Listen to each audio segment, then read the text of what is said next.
Joining me for the first part of the show is Ian O'Doherty, journalist and social commentator. Ian, hi, how are you? Hi, Niall, how's it going? Good morning. Ian, I'm looking at some of the lefties this morning on Twitter giving out saying, oh, you bunch of right-wings, fascists, you're giving out about refugees having no jobs and coming over and sponging off the state, economic migrants. And on the other hand, now when we try to give them jobs or offer them jobs or help them get employment, you're giving out about that too, saying it's discriminatory. You can't win. That's a particularly fatuous take, to be perfectly honest with you. It's not in the least bit surprising. This is where we get into the thing. I've been saying this for years and been shouted down with various different NGOs and UN organisations that ultimately there's no real difference anymore between an economic migrant, a refugee and an asylum seeker.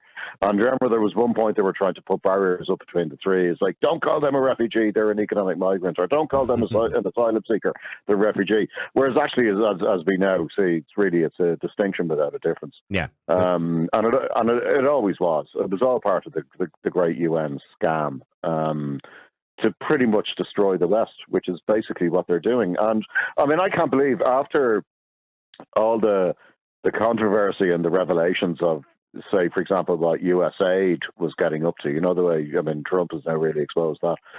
You really would think that the NGOs and the UN and groups like that, they'd kind of have enough sense to keep their head down for a while. But no, they don't.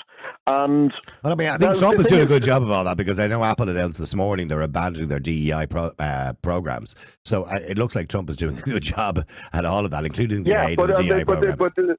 But this is a classic Irish thing. But we're always late to the party and last to leave. As every other country has gone, oh, this has been nonsense and it just doesn't work. We're embracing it. And now the thing is, having said that, I remember during the mid-90s, this in terms of refugees working. I was actually quite friendly with a Croatian guy, Miroslav, who had actually been a trauma doctor in Sarajevo during the siege of Sarajevo. And I got to know him through gigs, because gigs were a big thing in Sarajevo. So when he came over to Dublin, all he used to do was go to the underground and go to the Bagot, because it reminded him of being home. But he would have been brilliant in a hospital in Dublin. He ended up getting a very highly paid job in Chicago, in one of the kind of battle war zone gang areas in Chicago. So, there is this idea of, you're taking in people who have a very specific kind of skill set. And this guy who actually, worked during the siege as a trauma surgeon, every hospital would have been lucky to have him. What we don't need is more pot washers. What we don't need is more public-facing jobs where the person can't speak English. What we don't need is more jobs being taken from Irish people. And, but getting back to your Croatian friend, if somebody genuinely has skills, if they're a doctor, teacher, whatever it is, there is a process to come into Ireland, and it's a fairly easy process, actually, because they've loosened it up and diluted it over the last year or two. Roderick O'Gorman last year said he was making that process easier. This is, i.e., you have a skill set, like any other country, that the country needs. So you're a teacher, you're a doctor, you're a nurse, you can come to Ireland. There's no problem there. But those people can come legitimately to Ireland. We're being told that, a large percentage of refugees who come to this country illegally or as economic migrants, whatever fancy word you want to use for it, could be very skilled people, engineers and doctors. I don't buy that. No. That's such a cliche and an old canard that it's just become a joke. And that every time you see something of, immigrants behaving badly, you go, oh, well, there's the engineers and doctors again. People aren't stupid. You see, I think the reason why there's so much resentment growing amongst Irish people who aren't racists, who aren't bigots, who aren't, wannabe members of the Ku Klux Klan or whatever, is that, they're sick of being treated as if they're stupid. And they're sick of being treated as if they're rubes, and that they're all somehow sullen and resentful of foreigners. That's not the case. You look at, for example, our treatment to the Ukrainians, and it's interesting you said the Ukrainian is one of the languages that the interpreters are being employed for. We gave per capita, I think it's the highest in Europe. Certainly one of the highest. Yeah. Yeah, and there's a bunch of Ukrainian families in my area, and they've, half of them have fit in very well, and half of them haven't. But the unemployment rate, Ian, is really high for Ukrainians in Ireland. Now, Yeah. a lot of that is to do with there is a lot of women and children and older people that came from Ukraine to Ireland. So a lot of that's you have to take that into consideration. There wasn't as many men came from Ukraine, but mind you, there still was quite a lot of men, considering they weren't meant to leave the country in the first place. If you're between the age of 18 and 60. Here's a point that nobody seems to be bringing up. We have a lot of Ukrainian draft dodgers. Yes, absolutely. In Ireland. Yeah. And it's somehow seen as, it's not the done thing to mention this, or, somehow it's not right and it's not proper. But we have a lot of Ukrainian draft dodgers. And if you ask Ukrainians, they will say that. But one of the things, to go back to my original point, was that I thought the reception that we gave the Ukrainians originally was exemplary, right? And it proved that, that we are welcoming people, that we are warm people. It's a bit over the top, wasn't it? I mean, but then that welcome has waned a lot over the last 18 months. When all the stories came back of Ukrainians going home for Christmas, then when the Department of Social Welfare and Protection saying that you need to be back by January the 7th, or your benefits are going to be cut. That's when people went, "Oh, hang on a second." They're taking now we're just being taken. Yeah. Now we're just being taken for a ride. So we are welcoming and stuff. But I mean, I don't.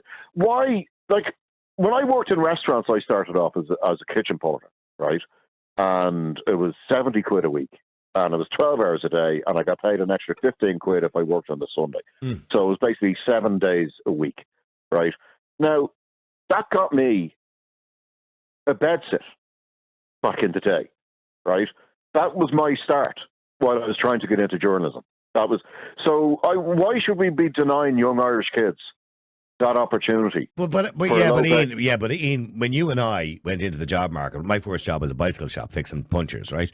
So when you and I went into the job market first, it was a very different world. I mean, we had high unemployment rates back in the 1970s and 80s. I don't know what age you were, Ian, but you're probably close enough. Younger, it was the 90s for me. Okay. So, but there was higher unemployment rates. We're now in a situation where there's no unemployment, technically. Well, I mean, look, there's 4.5% or 5%, which are people who basically are dodging work, who don't want to work, right? So, I mean, there is no unemployment really in Ireland at the moment. So I suppose the idea of this, according to Indeed and the UN, is to encourage job seekers, or refugees, should I say, or asylum seekers who are sitting on their holes in tents or whatever it happens to be, or in IPAS centres doing nothing, to actually get out and get a job and get into the job market. Now, I understand the point you're making. They shouldn't be here in the first place. It's really the point you're making. And you're not incorrect in saying that. But it is what it is, isn't it? No, but also you have to take in the economic factors that the reason why there are people who don't necessarily want to do jobs is that immigrant labour has come in and has so completely compressed the wages that it's not competitive. And if you have, say, 6 or 7 lads living in one place and they're immigrants, we've seen that a lot. I mean, there was a lot of Turkish lads a few years ago were all working in the same jobs and living in the same places, and they were splitting the bills, and they could get by on much less than it would cost an Irish person to try and get a place. So they're driving wages down, and it's making it basically virtually impossible for Irish people to do the traditional low-paid jobs that a lot of us started out doing. And there is also that argument that, the types of refugees or asylum seekers that are coming to Ireland, the majority are unskilled. So they'll always be in unskilled jobs. So they'll always be somewhat of a burden on the state because they'll be on low income and they'll have to get subsidised by the state in relation to housing or pay. But in saying that, the argument against that is, well, hold on. They may get married, they'll have kids, their kids will be a new generation of young people who will grow up in this country, get educated and get a job in the future. Because we do have a problem, Ian.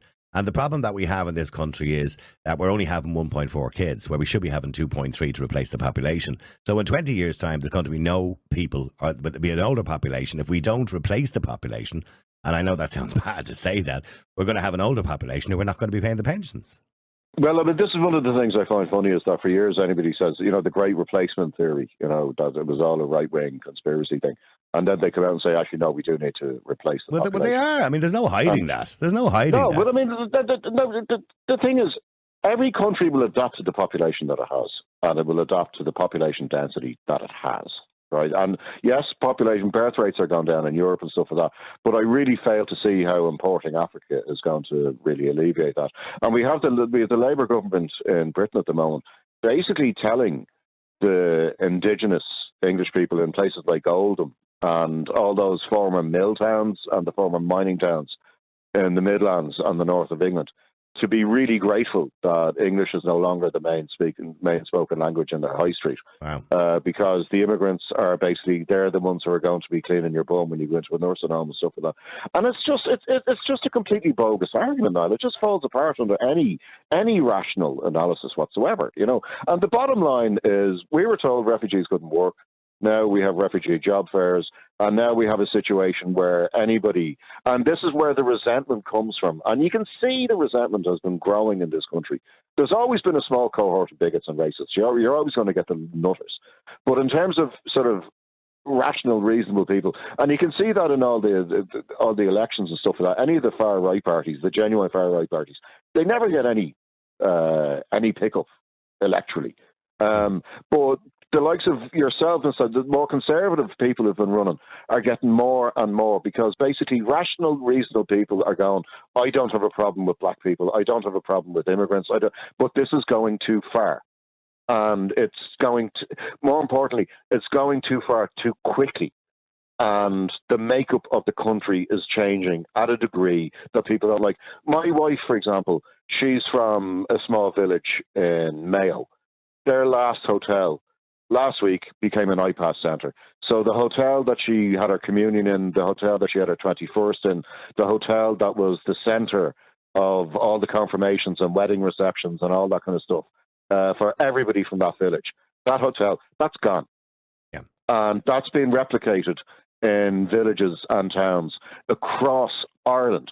And people have every right to be pissed off and to be going, hang on, I didn't sign up for this. So what you're saying to me is this job seeker fair is just another nail in that coffin. It's just another reason for people to be angry. Do you think a lot of people are saying it's discriminatory against the Irish? Because it is quite specific. It was just for. I'd say if you're to get any half decent employment lawyer in, and if they're to apply the Equality Act to this, I imagine they could drive a truck through it. Yeah. But as I said, the one thing that concerned me was they said they had translators for every language, right? And I go, well, George Osborne many years ago in the UK said that anybody who couldn't speak English was being cut off the dole unless they learned English, because there's no point in living in an English-speaking country. You're not going to be able to get a job. So how can you be on job seekers? How can you be seeking active employment when you can't even speak the language of the country? So to me, that sounds bizarre that you would, like Dublin Bus, Pennies, Brown Thomas's, whatever. I mean, why would you be employing somebody in a public job where you're going to be with the general public when they can't speak English? That doesn't make any sense. Yeah, and again, but to be called a racist for saying that, by the way, you know what I mean? No, but you see, this is one of those things that just fuels resentment. And it fuels a resentment that wouldn't normally be there. I've found it sometimes, even if you're trying to explain to a taxi driver, who isn't the face on the taxi plate that's on the dashboard. You know the way you have to see the face of the taxi driver. I mean, the amount of times I'd get a cab and it's a completely different guy. You know, because you know that there's three guys cozying, you know, and that car is running 8 hours a day, or 8-hour shifts, three 8-hour shifts, 24 hours a day. But there's nothing. It's infuriating when you get into a taxi and you're trying to explain where you want to go, and the person just doesn't speak English. No, I know. Right. Yeah. Now, that doesn't mean that I hate foreigners. It just means that I want to. No. It's the same. No, it's the same when you ring up a helpline or you walk into a spar shop or something to get your whatever it is, your chicken roll, and the person behind the counter hasn't a clue what you're talking about. It is quite infuriating. Anyway, look, we need to take some callers on in relation to this particular job fair. Ian, thank you very much indeed for joining us today, this morning. Okay, cheers, and I'm sure we'll talk to you again. Ian O'Doherty, journalist and social commentator. Seamus, I'll be with you in a second.